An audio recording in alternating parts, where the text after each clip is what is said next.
Hello, in this video I'm going to show you how to adjust the sticky keys function on the iPhone.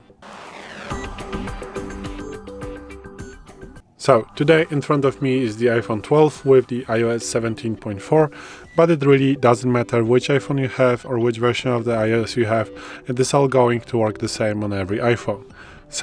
Or an iPad. So what you want to do is to open settings, then swipe down a little bit, tap on accessibility, then swipe down, tap on keyboards, and then go to the sticky keys.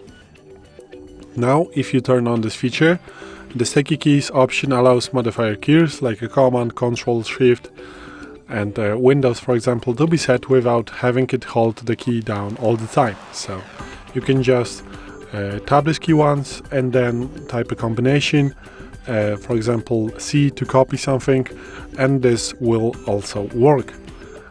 Also, you can toggle with shift key, so you can toggle shift key 5 times to toggle sticky keys.